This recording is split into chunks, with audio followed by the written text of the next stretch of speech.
Olá e seja bem-vindo! Eu sou a Juliana Gonzalez. Segue o capítulo 11 do livro O Segredo da Infância, de Maria Montessori. Espero que gostem. Bom estudo! Os desafios no caminho do crescimento. Caminhar. Corresponder às necessidades do ser imaturo, adaptar-se às suas carências, renunciando às próprias, eis o que o adulto deve fazer. Os animais superiores fazem algo semelhante instintivamente, adaptam-se às condições dos filhotes. Nada é mais interessante do que aquilo que ocorre quando o elefantinho é conduzido pela mãe à manada de adultos. A grande massa dos enormes paquidermes diminui a marcha para acompanhar o andar do pequeno, e quando este se cansa e para, todos param também. Também em algumas formas de civilização já penetrou o sentimento de semelhantes sacrifícios em favor das crianças. Certo dia observei e segui os passos de um pai japonês que levava para passear o filhinho com cerca de 1 ano e meio ou 2 anos de idade.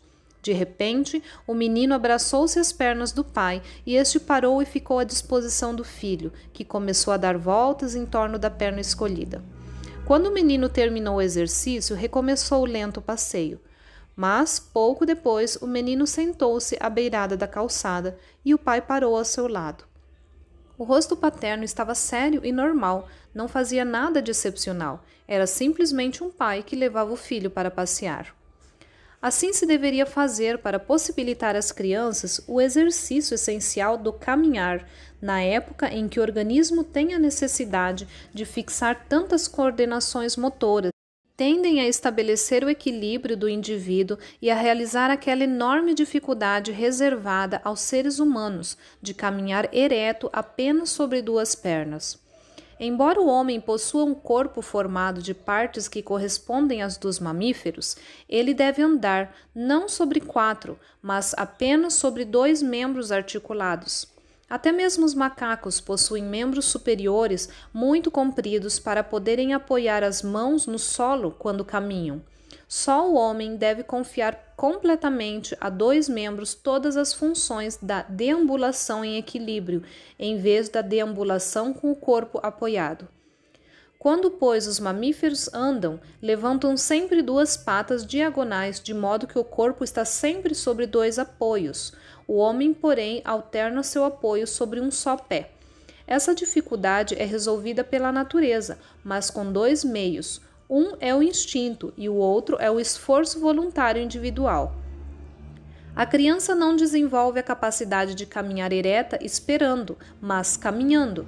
Seu primeiro passo, acontecimento festejado com tanta alegria pela família, é realmente uma conquista da natureza e assinala a passagem do 1º para o 2º ano de idade. É quase o nascimento do homem ativo que substitui o homem inerte. Começa para a criança uma vida nova. A fisiologia considerou o estabelecimento dessa função um dos critérios que permitem julgar a normalidade do desenvolvimento. Porém, a partir daí, o exercício da criança que entra em jogo. A conquista do equilíbrio e da deambulação segura se deve a longos exercícios e, portanto, ao esforço individual. Sabe-se que a criança se lança a caminhar com um impulso irresistível e corajoso. Quer andar temerariamente. É um verdadeiro soldado que se lança à vitória sem se preocupar com os riscos.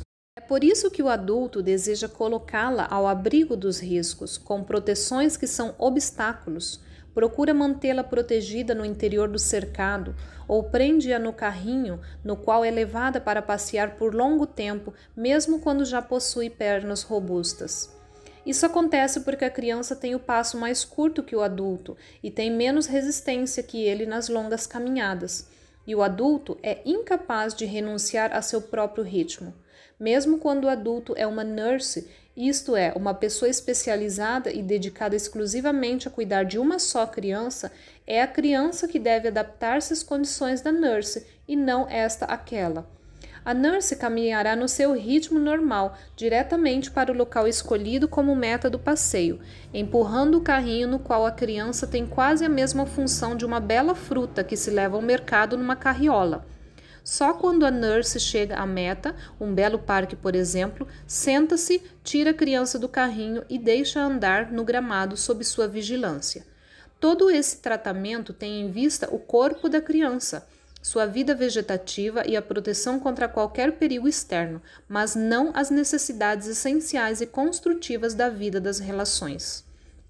A criança entre 1 ano e meio e 2 anos de idade é capaz de percorrer quilômetros a pé e pode mesmo superar trechos difíceis, ladeiras e escadas, porém ela caminha com uma finalidade totalmente diferente da nossa. O adulto anda para chegar a uma meta externa e segue diretamente para ela. Além disso, tem no passo um ritmo estabelecido que o transporta quase mecanicamente. A criança anda para elaborar as suas próprias funções, portanto, tem um propósito criativo em si mesmo. Ela é lenta e ainda não possui um ritmo de passadas com uma finalidade. As coisas ao redor a atraem e a afastam do caminho de vez em quando. O auxílio que o adulto poderia proporcionar seria renunciar a seu próprio ritmo, a sua meta. Conheci em Nápoles uma jovem família cujo filho caçula tinha 1 ano e meio.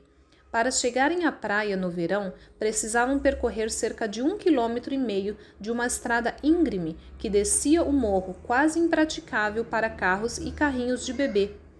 Os jovens pais desejavam levar o menino consigo, mas era muito cansativo carregá-lo no braço. A própria criança os ajudava, percorrendo a pé o longo trecho de estrada.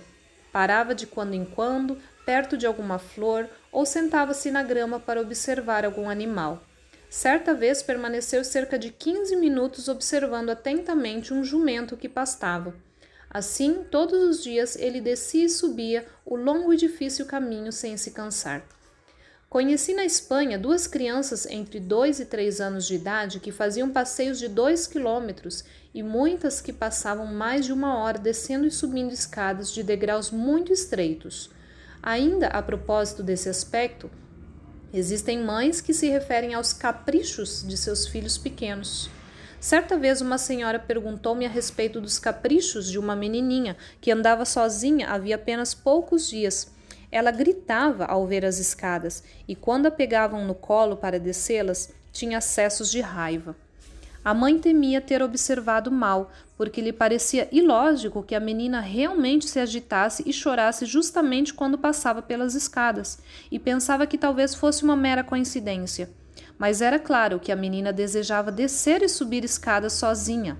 Aquele atraente caminho, cheio de apoios e lugares onde sentar-se, obviamente a seduzia mais que os gramados, onde os pezinhos se afundam na relva alta e as mãos não encontravam apoio.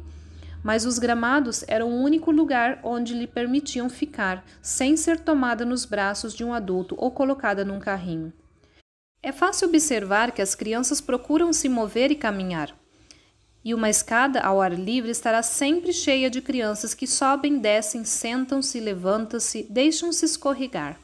A capacidade de uma criança de rua para movimentar-se entre obstáculos, evitar os perigos, correr e até mesmo agarrar-se a veículos em movimento revela uma potencialidade muito diferente da inércia da criança medrosa e, em última análise, preguiçosa, pertencente às classes sociais elevadas.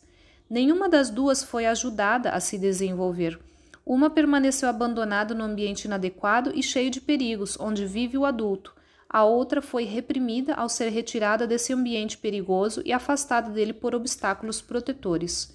A criança, elemento essencial da conservação e estruturação do homem, assemelha-se ao Messias, de quem os profetas diziam que não tinha onde pousar a cabeça. Se você está gostando dos áudios e vídeos deste canal, curta, compartilhe, inscreva-se. Muito obrigada!